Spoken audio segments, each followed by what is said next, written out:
Hello student, मैं योगेश कुमार साहू आप सभी का एकेडमी ऑफ हायर मैथमेटिक्स के इस क्लास में स्वागत करता हूं। स्टूडेंट्स, आज के इस क्लास में हम लोग स्टार्ट करने जा रहे हैं हमारे पार्शियल डिफरेंशियल इक्वेशन। और ये पार्शियल डिफरेंशियल इक्वेशन ये बुक जो है हमारा एमएससी मैथमेटिक्स फोर्थ सेमेस्टर की, ये अलग अलग यूनिवर्सिटी में अलग अलग तरीके से सिलेबस बांटा गया होगा, ये मुझे पूरा यकीन है। तो जो हमारा टारगेट है, जिस प्रकार से हमारे पास बच्चे जो पढ़ रहे हैं उनके अनुसार से ये जो हमारा पार्शियल डिफरेंशियल इक्वेशन जो होगा उसमें हम लोग non linear partial differential equation का अध्ययन करेंगे। पहले जो है हम लोगों ने थर्ड सेमेस्टर में लीनियर डिफरेंशियल इक्वेशंस के बारे में अध्ययन किया था और लीनियर डिफरेंशियल इक्वेशन के अलग अलग फॉर्म को देखा था, क्या है हीट इक्वेशन, क्या है वेव इक्वेशन, और उसी सिलसिले में हम आगे बढ़ते हुए जो है उनके फंडामेंटल सॉल्यूशन को भी निकाला था और उनके एप्लीकेशन को समझा था। साथ ही साथ हमने मैकेनिक्स को पढ़ा था और ग्रेविटेशनल फोर्स को भी हमने स्टडी किया था, अट्रैक्शन एंड पोटेंशियल करके। तो यहाँ पर इस सेमेस्टर में क्या पढ़ना है वो थोड़ा जान लीजिएगा, क्योंकि कोई यूनिट जब हम स्टार्ट करते हैं, कोई बुक स्टार्ट करते हैं तो उस बुक को पढ़ने के रणनीति हमको तैयार कर लेना चाहिए पहले, कि हम किस तरीके से अप्रोच लगाएं कि हमारा वो पूरा बुक अच्छे से कवर हो और अच्छा नंबर भी प्राप्त हो। तो स्टूडेंट्स, हमारे इस पार्शियल डिफरेंशियल इक्वेशन में 3 यूनिट होंगे और 3 यूनिट में पहला जो आपका यूनिट होगा non linear partial differential equation के बारे में बात होंगी। आगे फिर हम रिप्रेजेंटेशन देखेंगे, सॉल्यूशनों का अलग अलग प्रकार से कैसे रिप्रेजेंट करते हैं, और लास्ट होगा हमारा एसिम्पटोट्स, अनंत स्पर्शी जिसे कहते हैं हिंदी में। तो इस प्रकार से 3 यूनिट इसका होगा और 2 यूनिट हमारा मैकेनिक्स का होगा। इस बार जो है हमारे इस पंडित रविशंकर शुक्ला यूनिवर्सिटी वाली जो सिलेबस है, और पहले भी नहीं हुआ करता था अट्रैक्शन एंड पोटेंशियल, वो केवल थर्ड सेम में है। तो यहाँ पर आपको 2 ही बुक की आवश्यकता होगी, पार्शियल डिफरेंशियल इक्वेशन की एक बुक और एक बुक आपका जो होगा मैकेनिक्स का होगा। तो जिन बच्चों के पास बुक होगा बहुत अच्छी बात है, लेकिन बुक को पूरी तरीके से कई बार अच्छे से अपने स्तर में समझ पाना मुश्किल होता है, क्योंकि अलग अलग प्रकार की जिम्मेदारी होती है। बच्चों के दिमाग में अलग अलग प्रकार की जो है सब्जेक्ट का बोझ भी होता है। अब बोझ कहें तो ही ठीक है, कई बार बहुत सारे विद्यार्थियों के लिए ऐसा ही फील होता है। तो अपन कोशिश करेंगे कि इस बोझ को, जिसे आप बोझ कहते हैं वो हमारी जिम्मेदारी है, उसको हम अच्छे से कवर करें। तो स्टूडेंट्स, बिल्कुल भी कठिन नहीं है, लेकिन हम ये नहीं कह सकते कि इजी है। अगर हम सही रणनीति से चलेंगे और हमारा बेसिक अगर सही होगा तो हम इस सब्जेक्ट को अच्छे से कर पाएंगे। बेसिक बहुत ज़रूरी है। अगर आपका बेसिक ठीक नहीं है तो सब्जेक्ट को समझने में थोड़ा ज़्यादा एफर्ट लगाना पड़ेगा, और कहाँ से क्या आया ये आसानी से जाना जाए तभी जाकर आपका ये बुक पूरा आसान है कहा जा सकता है। फिलहाल पूरा मैं कोशिश करूँगा आपको समझाने का। स्टूडेंट्स, यूनिट नंबर फर्स्ट हम स्टार्ट करते हैं, जिसका नाम है non linear first order partial differential equation. तो लीनियर क्या था, फिर वैसे में हम लीनियर क्या पढ़े थे तो आपको हम दिखाते हैं लीनियर जो पढ़े थे पूर्व वो सब चीज़। बच्चों, लीनियर डिफरेंशियल इक्वेशन, चलो हम 2 वेरिएबल वाले फंक्शन को मान के चलते हैं, क्योंकि बीएससी में आपने linear differential equation, partial differential equation पढ़ा है। लीनियर पार्शियल डिफरेंशियल इक्वेशन में जैसे कि जेड जो है फंक्शन है किसका, एक्स और वाई का। तो जेड के जो डेरिवेटिव होते हैं डेल जेड अपॉन में डेल एक्स, इसको कहते थे स्मॉल पी, और डेल जेड अपॉन में डेल वाई को कहते थे आप लोग इसको स्मॉल क्यू। अगर इससे हायर ऑर्डर करते हैं तो आप जानते हो हायर ऑर्डर के डेरिवेटिव के बारे में बात करना स्टार्ट करें तो डेल स्क्वायर जेड अपॉन में डेल एक्स स्क्वायर को हम क्या कहते हैं बच्चों, आर कहते हैं।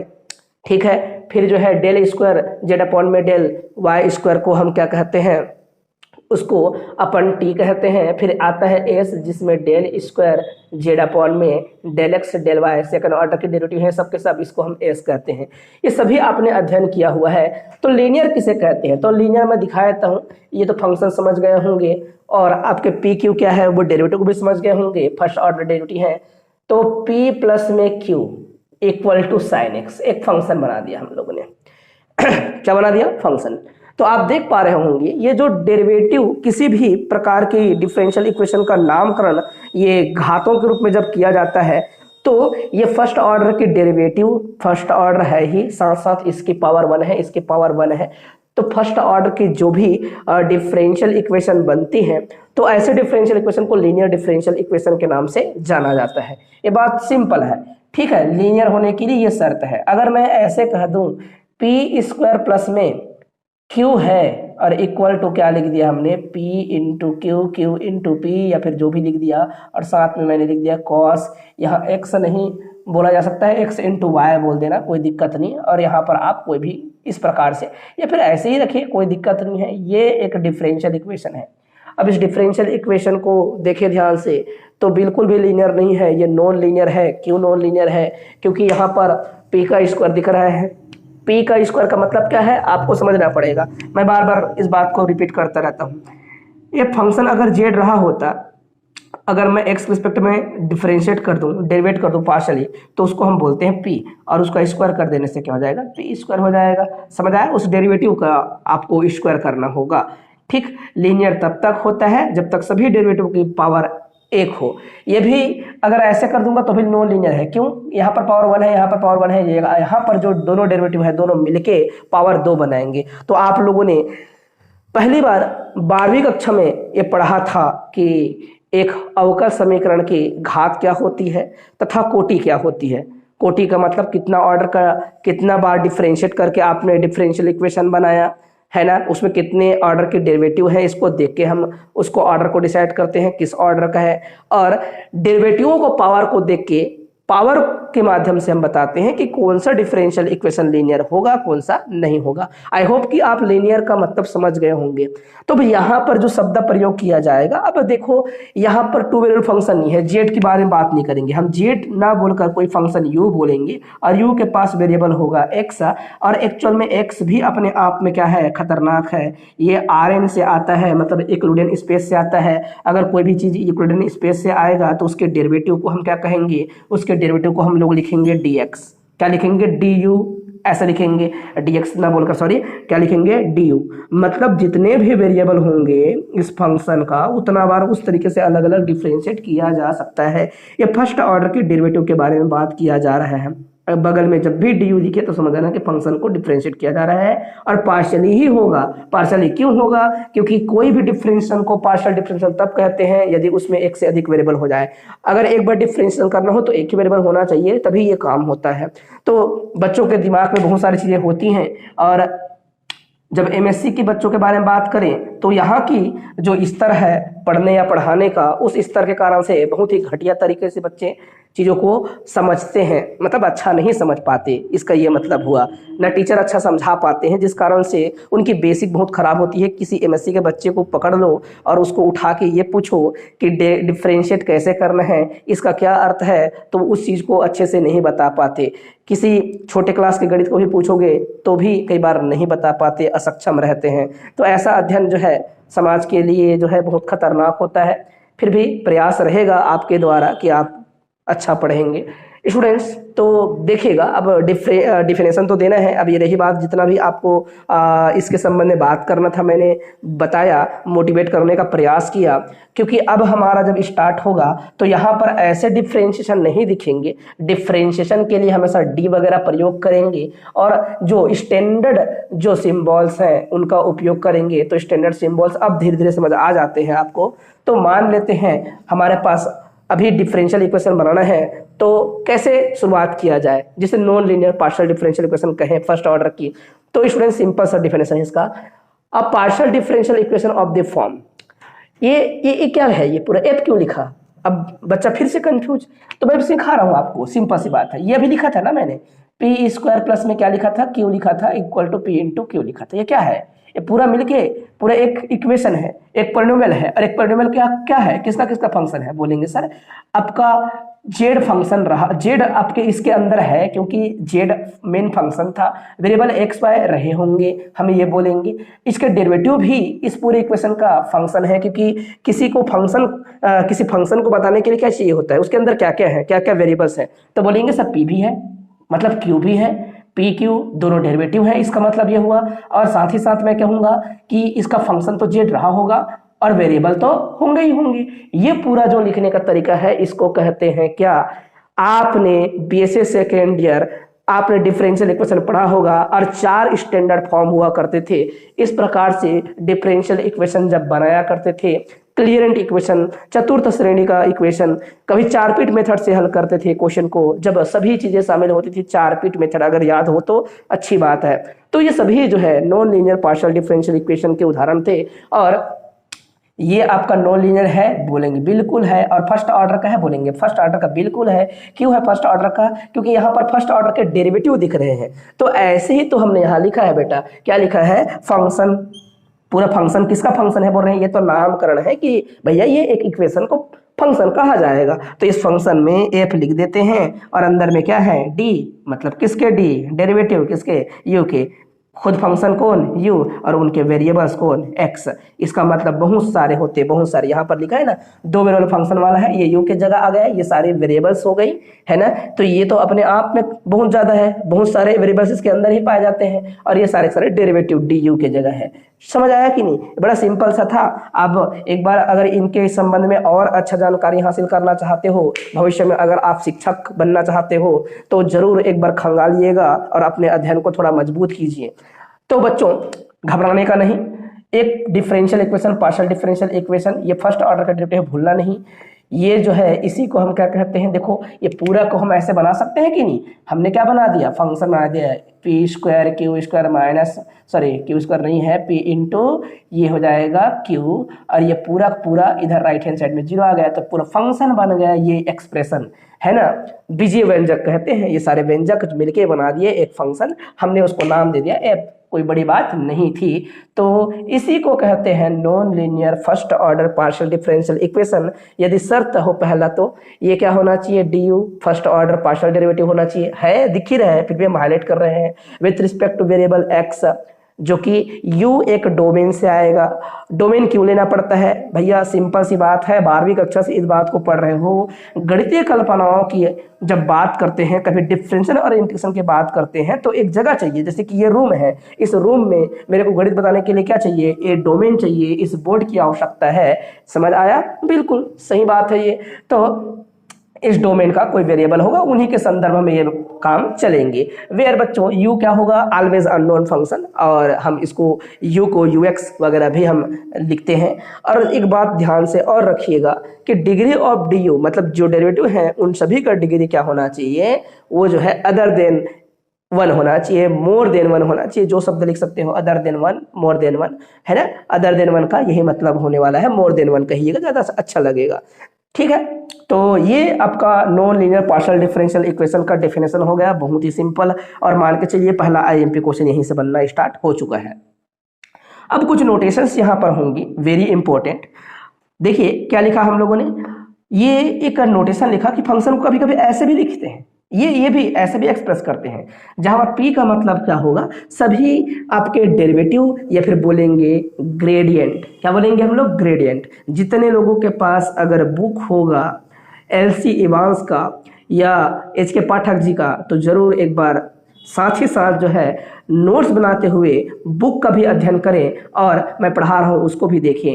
तो आपको क्या होगा? सहयोग मिलेगा। अगर आप खुद बुक पढ़ रहे होते तो आपको कुछ भी समझ नहीं आता, मजा नहीं आता, मैं जानता हूँ इस बात को, है ना। तो साथ ही साथ आप याद कर लीजिएगा, एफ एक फंक्शन है और उसको हम इस प्रकार से भी एक्सप्रेस कर सकते हैं। जेड को, जैसे मैं पहले कहा करता था जेड, तो जेड बोल दिया। जेड एक्चुअल में यू को सब्स्टिट्यूट किए हुए हैं। पी क्या है? सारे हमारे ग्रेडियंट डी यू को सब्स्टिट्यूट किए हैं, और एक्स तो वेरिएबल है भाई, वही बातें लिखी गई हैं। P1 P2 बहुत सारे डेरिवेटिव्स लिखा जा सकता है। और जेड क्या है? ये भी फंक्शन को ही यू को रिप्रेजेंट कर रहा है, तो कभी कभी ऐसे भी वही मैं लेकर चल रहा था। देखो फॉर P एक क्या होगा? डेरिवेटिव होगा, रियल डेरिवेटिव होगा, जो कि नेम ऑफ द वेरिएबल्स, मतलब एक फंक्शन के लिए वेरिएबल की तरह काम तो करेगा ना भाई। इस पूरे को फंक्शन बोलूंगा, उसका हिस्सेदार क्या है? जितना हिस्सेदार उतना वेरिएबल कहते हैं उसको। ये वेरिएबल है, ये वेरिएबल है, मतलब फंक्शन इस पर निर्भर करता है, इस पर निर्भर करता है, इस पर निर्भर करता है। निर्भर करता कराने वाले को क्या कहते हैं? निर्भर कराने वाले को वेरिएबल कहते हैं, और जो निर्भर करके बनता है वो फंक्शन होता है। तो ये आपको दिख रहा है कि हमारे पास ये p जो है वो सब्स्टिट्यूट है किसका, इस du ग्रेडियंट का या डेरिवेटिव का, और z सब्स्टिट्यूट है बच्चों किसका, फंक्शन हमारे ux का। वेरिएबल तो वेरिएबल रखा ही जाएगा, तो कोई दिक्कत नहीं होना चाहिए। This is clear. कभी कभी अगर मैं इस पूरे फंक्शन को डिफरेंशिएट करने की बात करूँ f को, तो f को किसके रिस्पेक्ट में डिफरेंशिएट कर सकते हैं, पार्शियली हम p के रिस्पेक्ट में डिफरेंशिएट करते हैं, z के रिस्पेक्ट में डिफरेंशिएट कर सकते हैं, एंड x के रिस्पेक्ट में डिफरेंशिएशन किया जा सकता है। तो तीन प्रकार से डिफरेंशिएट कर सकते हैं। और पार्शियली होगा, पार्शियल डिफरेंशिएशन हमेशा कर सकते हैं। जैसे कि f कोई फंक्शन है तो f या छोटा सा x लिखते हैं नीचे में, इसका मतलब है फंक्शन को हमने x के रिस्पेक्ट में पार्शियल डिफरेंशिएट किया। और पार्शियल डिफरेंशिएशन के लिए ये क्या लिखते हैं हम लोग, डेल, या फिर आपका करली लिख देते हैं, करली बोल देते हैं कई लोग, अपना अपना उच्चारण हो सकता है, ठीक है। तो ये करली डेल या फिर डेल जो आपका स्मॉल डेल दिख रहा है वो बताता है कि डिफरेंशियल क्या होगा, पार्शियल होगा। तो हम इस नोटेशन को उपयोग करते हैं, क्योंकि ये बड़ा से बड़ा जब हम नोटेशन इस्तेमाल करते हैं तो भैया उसको लिखने में भी समय लगता है, काम करने में भी समय लगता है। तो हमारे गणित वाले जो विद्वान लोग थे, बड़ा होशियार थे, और वो जो है चीज़ों को और छोटा करके आपके सामने एक्सप्रेस करने का प्रयास किए, ताकि हमारा काम जल्दी हो, जल्दी लिखा जाए और जल्दी हम अपने आंसर को लिख पाए, दिखा पाए करके। तो दिस इज क्लियर। हम क्या क्या डिटरमाइन कर सकते हैं इससे, भैया इसका डेरिवेटिव डिटरमाइन कर सकते हैं, पी के रिस्पेक्ट में, जेड के रिस्पेक्ट में, एक्स के रिस्पेक्ट में। वही लिखा है मैंने, derivative with respect to p, किसका, फंक्शन f का। क्या पढ़ते हैं इसको, derivative with respect to p, किसका, फंक्शन f का। It means that partial derivative p1 के रिस्पेक्ट में, p2 के रिस्पेक्ट में, p3 के रिस्पेक्ट में, ऐसे करके, है ना, फंक्शन p का, क्योंकि p सर फंक्शन f का अलग अलग पार्शियल डेरिवेटिव है ना। जैसे कि यदि x का लिख दिया, मैं y का करना चाहूँ तो क्या लिखूंगा, डेल f अपॉन में क्या, डेल y। ऐसे ऐसे ही बहुत सारे हमारे पास क्या है, हमारे पास f फंक्शन के पास p1 p2 बहुत सारे हैं, इसलिए हम डिफरेंशिएशन करने के दौरान ऐसा डेरिवेटिव फाइंड आउट कर सकते हैं। z के रिस्पेक्ट में डिफरेंशिएशन तो fz लिख दीजिए, कोई दिक्कत नहीं, z हमारे पास u का सब्स्टिट्यूट है। ओके, अगर फंक्शन f को x के रिस्पेक्ट में करना है तो भैया x भी अपने आप में बहुत सारे हैं, x1 x2 x3 इस प्रकार से। तो मेरे प्यारे बच्चों, मेरे ख्याल से नोटेशन भी आपको समझ आया होगा। अगर नोटेशन समझ आया है तो आप जो है अब धीरे धीरे करके अपने आप को यहाँ कंफर्टेबल करने का प्रयास कीजिएगा। जब भी कोई नया सब्जेक्ट स्टार्ट होता है तो एक चुनौती रहता है, और उस चुनौती को आप स्वीकार करें और आगे बढ़ें। तो चलिए एक एग्जाम्पल भी साथ में लिखते हैं।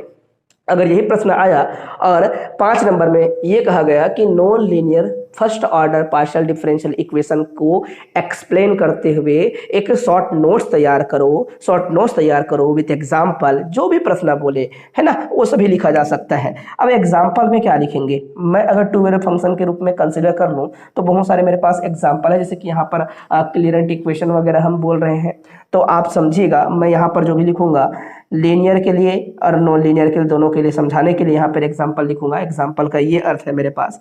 तो मान लो मैं मान लेता हूँ ये फंक्शन है, let f be a function या फिर z be a function of variable क्या है, x एंड y, है ना। देन आपके पास non linear partial differential equation क्या होगा, बोलेंगे सर देखो ये है आपका डेल जेड अपॉन में डेल एक्स, क्योंकि फर्स्ट ऑर्डर है तो फर्स्ट ऑर्डर एक ही बार डिफरेंशिएट किया जाएगा। फिर मैं बोलूँगा डेल जेड अपॉन में डेल वाई, और इनका स्क्वायर कर दिया कहीं पे। फिर हमने लिख दिया डेल स्क्वायर जेड नहीं करना है, सॉरी सेकंड ऑर्डर तक नहीं पहुंचना है, ये डेल जेड अपॉन में del X, del Z upon में डेल वाई इक्वल टू हमने लिख दिया साइन जेड। क्या लिख दिया, साइन जेड। तो ये जो हमने लिखा इसी को हम कहते हैं non linear partial differential equation. कुछ इसको इस प्रकार से भी लिखा जा सकता है, हम लिखेंगे p प्लस में क्या लिखा जाएगा, ये इसको लिखेंगे q का स्क्वायर और इसको लिखेंगे p into q into p, जो भी बोलना चाहे आप, p इंटू q, सॉरी गलत हो रहा है, यहाँ पर हो जाएगा साइन जेड। ये आपका एक प्रकार का non linear partial differential equation है। आपने लीनियर पार्शियल डिफरेंशियल इक्वेशन में ये पढ़ा था लाप्लास इक्वेशन डेल यू का मतलब क्या था भैया, ये सेकंड ऑर्डर का फंक्शन, अगर हमारे पास ये डेरिवेटिव है x के रिस्पेक्ट में, फिर क्या कर दिए डेल स्क्वायर यू अपॉन में डेल वाई स्क्वायर। इस प्रकार से अगर 2 वेरिएबल है तो 2 वेरिएबल, 3 वेरिएबल है तो तीसरा भी लिखा जा सकता है डेल स्क्वायर, ये आपका जेड स्क्वायर, इस प्रकार से। तो ये जो है सभी की घात देखिए एक है पूरा मिला के। सेकेंड ऑर्डर का डिफरेंशियल इक्वेशन जरूर है लेकिन लीनियर है। लीनियर इस कारण से है क्योंकि इनकी सबकी जो डेरिवेटिव है, डेरिवेटिव की जो घात है, पावर है, वो 1 है, सबका एक बराबर है। ठीक है, तो ऐसे डिफरेंशियल इक्वेशन को लीनियर कहा करते थे और ये हम पढ़ चुके हैं। अभी हम पढ़ रहे हैं वो नॉन लीनियर डिफरेंशियल इक्वेशन है। प्यारे बच्चों, आप लोगों ने जरूर सुना होगा कंप्लीट इंटीग्रल, है ना, पूर्ण हल या फिर पूर्ण समाकल ऐसा कहते हैं। तो कभी कभी इसको हम लोग CI या CS दोनों के नाम से जानते हैं। कंप्लीट सॉल्यूशन बोलेंगे तो भी वही है और कंप्लीट इंटीग्रल बोलेंगे तो भी वही है।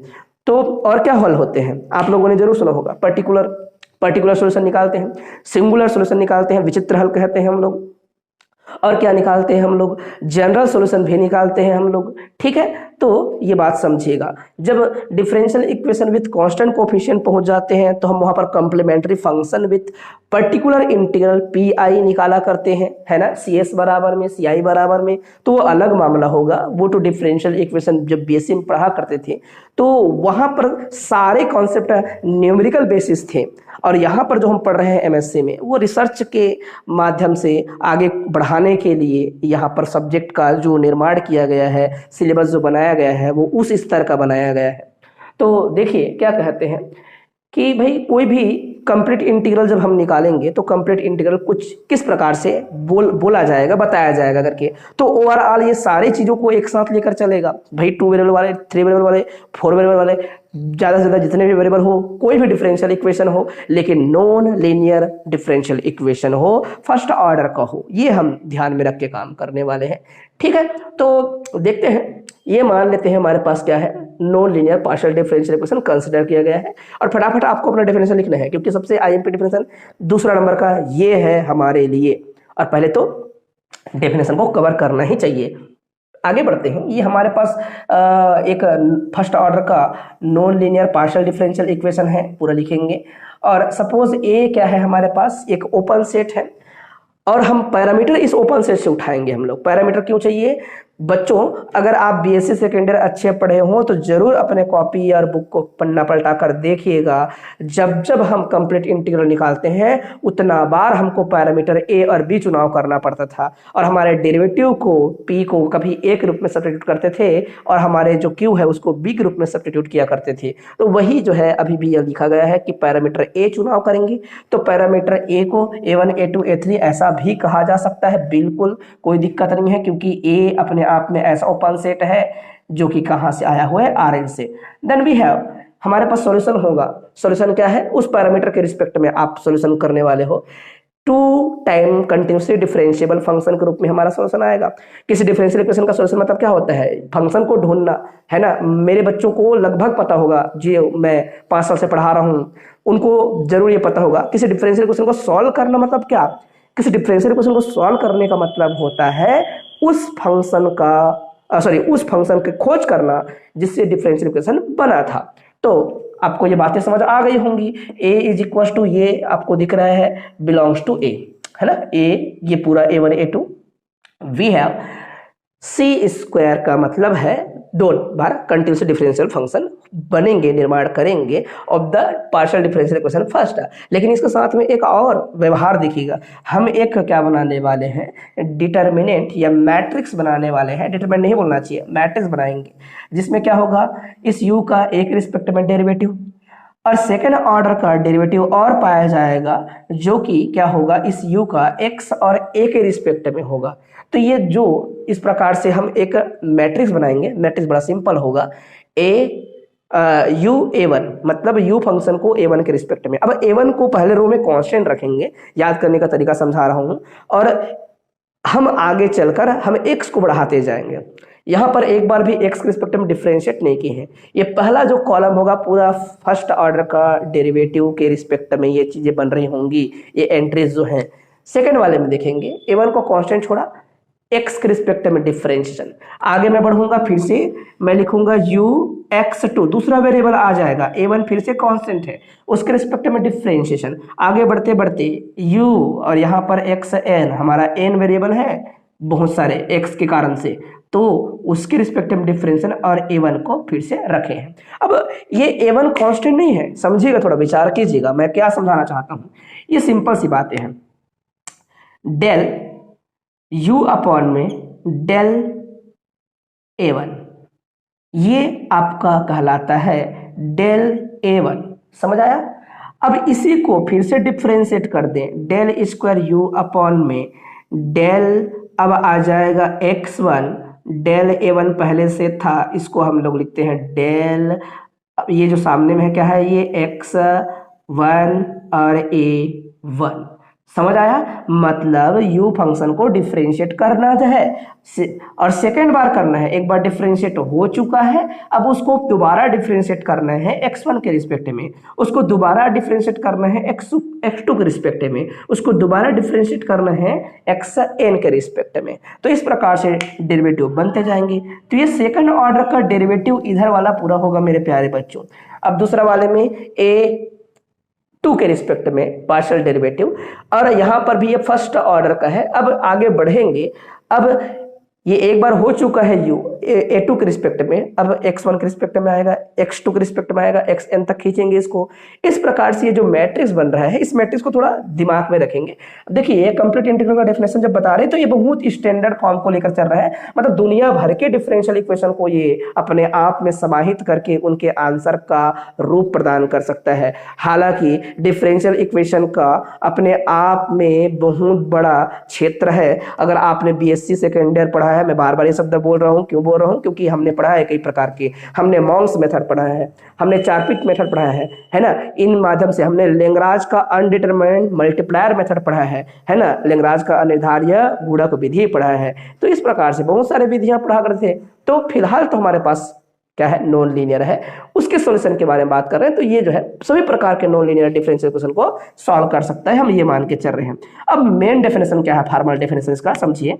फार्मल डेफिनेशन ये कहता है कि ये आपके पास a आपका फंक्शन है, a क्या है आपके, a क्यों बोलूं मैं, एक फंक्शन जो कि u, ये फंक्शन जो है 2 टाइम कंटिन्यूअसली डिफरेंशियल फंक्शन है। ये जो आया इसी को कहते हैं कंप्लीट इंटीग्रल। जो सॉल्यूशन होगा उसी के बारे में बात कर रहे हैं।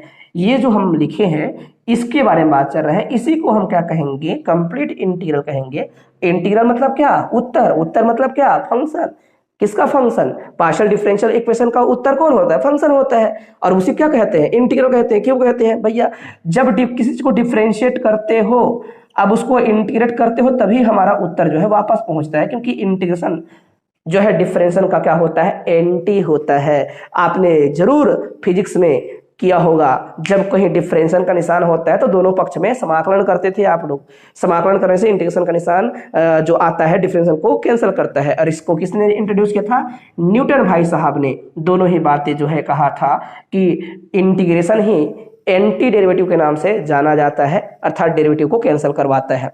तो हमारे पास ये फंक्शन है, इस फंक्शन को बेचारे को क्या कहा जाएगा, कंप्लीट इंटीग्रल कहा जाएगा, यदि वो कुछ खास कंडीशन को सेटिस्फाई करे। मतलब पहले इक्वेशन को सेटिस्फाई करे बिल्कुल 100%, और बोलेंगे दूसरा क्या हो, ये जो लिखा गया है इसका रैंक क्या होना चाहिए बच्चों, रैंक होना चाहिए n होना चाहिए। इस मैट्रिक्स की रैंक क्या होना चाहिए, n होना चाहिए। अर्थात इसको नहीं लिखे होते, इसी में मिला के लिखे होते कंप्लीट इंटीग्रल डेफिनेशन, तो क्या होता, बोलते consider the non linear first order partial differential equation this, है ना। एंड बोलेंगे कि ये हमारे पास जो है ओपन बॉल है जिसमें पैरामीटर लिया जाएगा। Then this solution is called, क्या कहा जाएगा, this solution is called complete integral if ये सेटिस्फाई करेगा इसको। और साथ साथ जो हमारे पास ये बना हुआ एक मैट्रिक्स है उसकी रैंक क्या होगी, n होगी, उसी में डाला जा सकता था। तो हमने इसको अलग से हाईलाइट कर दिया है और लगभग सारी बुक में ऐसे ही दिया है, तो आप घबराएंगे नहीं।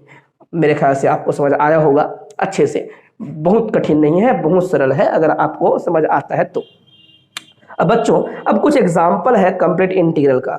ये जो है ये क्लाइरेंट इक्वेशन है ना, उच्चारण अलग हो सकता है किसी का। और तो क्लाइरेंट इक्वेशन क्या है, क्लाइरेंट इक्वेशंस ये जो है चतुर्थ श्रेणी का आपका या फिर चतुर्थ मानक रूप का पार्शियल डिफरेंशियल इक्वेशन होता है। ऐसे पार्शियल डिफरेंशियल इक्वेशन जिस पर आपका x वेरिएबल हो, उसके डेरिवेटिव हो p और q हो, और आपका एक और पहले से बना हुआ ये फंक्शन जिसमें p q की और बात चल रहा हो, और साथ में याद रखेंगे ये जो x होगा उसके साथ में इनटू में हमेशा क्या होगा, उसका डेरिवेटिव होगा। जो y होगा उसके साथ डेरिवेटिव क्या होगा, हमेशा जो है उसका डेरिवेटिव होगा y के साथ, है ना। तो इस प्रकार से मैं एक एग्जांपल लिखता हूं, समझिएगा। एग्जांपल मैं बार बार यही जगह इस्तेमाल कर रहा हूं। क्लियरेंट इक्वेशन किसे कहते हैं, बोलेंगे सर दुनिया का तमाम differential equation, non linear partial differential equation जिसमें जेड मान लो फंक्शन बोल रहा हूं, जेड के पास दो वेरिएबल हैं, ये आपके पास एक्स और वाई, तो जेड इक्वल टू कुछ इस प्रकार से पार्शियल डिफरेंशियल इक्वेशन को लिखा जा सके। किस प्रकार से, मैं बोलूंगा सर एक्स होगा और साथ में उसका क्या रहेगा, पार्शियल डेरिवेटिव p रहेगा, प्लस y रहेगा, उसका पार्शियल डेरिवेटिव क्या रहेगा, उसका पार्शियल डेरिवेटिव q रहेगा, और साथ में यहाँ पर ये देखिएगा एक ही बार लिखने हैं इसको, बिल्कुल स्क्वायर वगैरह नहीं करने हैं, और साथ में यहाँ पर फंक्शन होना चाहिए पी क्यू का। तो पी क्यू का फंक्शन मैं लिख रहा हूँ 3p² प्लस में 2pq, ये पूरा ये डिफरेंशियल इक्वेशन को कहेंगे हम लोग क्या, क्लियरेंट डिफरेंशियल इक्वेशन या क्लायरेंट डिफरेंशियल इक्वेशन, जो पार्शियल डिफरेंशियल इक्वेशन है ना। और ऐसे फॉर्म के जितने भी डिफरेंशियल इक्वेशन दुनिया में पाए जाएंगे सभी को क्या कहा जाता है, Clairaut non linear partial differential equation, जहां पर x के पास उसका डेरिवेटिव है, ये क्या है, p मतलब del Z upon del X, y q मतलब क्या है, del Z upon del y, और साथ में क्या है y। ये बहुत जरूरी है, अगर यहां से x ना होकर यहां पर y ना होकर कुछ अलग होता तो फिर मैं नहीं बोलता इसको क्लायरेंट इक्वेशन है करके। तो क्लायरेंट इक्वेशन आप बीएससी का बुक निकालिएगा, जरूर आपको ये देखने को मिलेगा, उसी को हमने लिखा है। z की जगह कौन फंक्शन, u, p के जगह डेरिवेटिव को हम क्या बोलेंगे, x वेरिएबल को हम सामने लिख दिए हैं, यहां पर क्या लिख दिया हम लोगों ने, du, क्या लिख दिया, du। अब भैया x y सब चीज तो x के अंदर ही है, x अपने आप में बहुत सारे हैं, तो इनटू होगा वेरिएबल और साथ में होंगे डेरिवेटिव, इनटू होंगे वेरिएबल साथ में होगा डेरिवेटिव और फर्स्ट ऑर्डर डेरिवेटिव। तो ये इसके अंदर du बोलने से अगर आपके फंक्शन में y वेरिएबल होता तो y के लिए डेरिवेटिव, x के लिए डेरिवेटिव, z के लिए डेरिवेटिव, जितने वेरिएबल उतने बार डेरिवेटिव और उतने बार उसका वेरिएबल होता है ना, जितना वेरिएबल उतना डेरिवेटिव। तो यही तो है, पूरा मिलकर रिप्रेजेंट कर दिया, इसी को रिप्रेजेंट कर दिया। और ये f में हमने क्या बोला, डेरिवेटिव होंगे, ओनली f के अंदर क्या होंगे, डेरिवेटिव। तो डेरिवेटिव के फंक्शन होंगे, तो du के फंक्शन होगा, फंक्शन किसका, डेरिवेटिव को फंक्शन, तो इसको बोलते हैं हम लोग क्या, क्लायरेंट इक्वेशन। और जिसका सॉल्यूशन जो लिखा जाएगा, सॉल्यूशन कुछ इस प्रकार से लिखेंगे, है ना, क्या लिखेंगे सॉल्यूशन, ध्यान से देख लीजिएगा क्लायरेंट इक्वेशन का सॉल्यूशन क्या लिखा जाता है। आप पैरामीटर एक कंसीडर कीजिएगा, पैरामीटर a हमेशा चुनाव किया जाएगा, और इस पैरामीटर को इस प्रकार से लिखेंगे a, और यहाँ पे रहेगा x, और साथ में रहेंगे हमारे पास क्या, f ऑफ a, क्या रहेगा, f ऑफ a, ये जो है आंसर कहलाता है हमारा, ठीक है। फिर आता है हमारे पास क्या, इक्वल पार्शियल डिफरेंशियल इक्वेशन, ठीक है। तो ये आपका इक्वल पार्शियल डिफरेंशियल इक्वेशन कह सकता है वे डिफरेंशियल इक्वेशन जिसमें केवल डेरिवेटिव होंगे और डेरिवेटिव du, उसके अलावा कुछ भी नहीं होना चाहिए, और इसका मॉड जो है वो 1 के बराबर आना चाहिए। तो ये ऐसे डिफरेंशियल इक्वेशनों को हम क्या कहते हैं, इक्वल डिफरेंशियल इक्वेशन कहते हैं। और इसका जो कंप्लीट इंटीग्रल होता है, u x वेरिएबल बताया जाएगा, दो हमारे पास पैरामीटर a b इस्तेमाल किया जाएगा, x के साथ हमेशा a होंगे और b अलग कांस्टेंट के रूप में आगे बढ़ रहे होंगे, ठीक है, ओके। फिर आता है हैमिल्टोनियन जैकोबी इक्वेशन, ये सभी क्या निकाल रहे हैं हम लोग, कंप्लीट इंटीग्रल, हम अभी तो पढ़ रहे हैं कंप्लीट इंटीग्रल, उसी बारे में बात कर रहे हैं। ये इसको हम लोग as a partial differential equation भी बोलते हैं, हम बोलते हैं partial differential equation from mechanics, ऐसे भी बोलते हैं। तो हैमिल्टन जैकोबी हमेशा मैकेनिक्स के लिए आप जानते हो, उस पे जो डेरिवेटिव्स को बताने के लिए सबसे बढ़िया काम इन्होंने ही किया है, पॉइसन जैकोबी एंड हैमिल्टोनियन ये जैकोबी। तो देखिए t मतलब टाइम वेरिएबल है, याद रखेंगे, always greater than equal to 0 होता है। तो ये u फंक्शन होगा, उसको हम t के रिस्पेक्ट में डिफरेंशिएट करेंगे, और ये हमारा हैमिल्टोनियन होगा इक्वल टू 0। तो ऐसे नॉन लीनियर पार्शियल डिफरेंशियल ही होना चाहिए, और इसका जो उत्तर होगा u, x तो होगा वेरिएबल, t टाइम वेरिएबल होगा, a b दोनों इस्तेमाल किया जाएगा, कौन, पैरामीटर।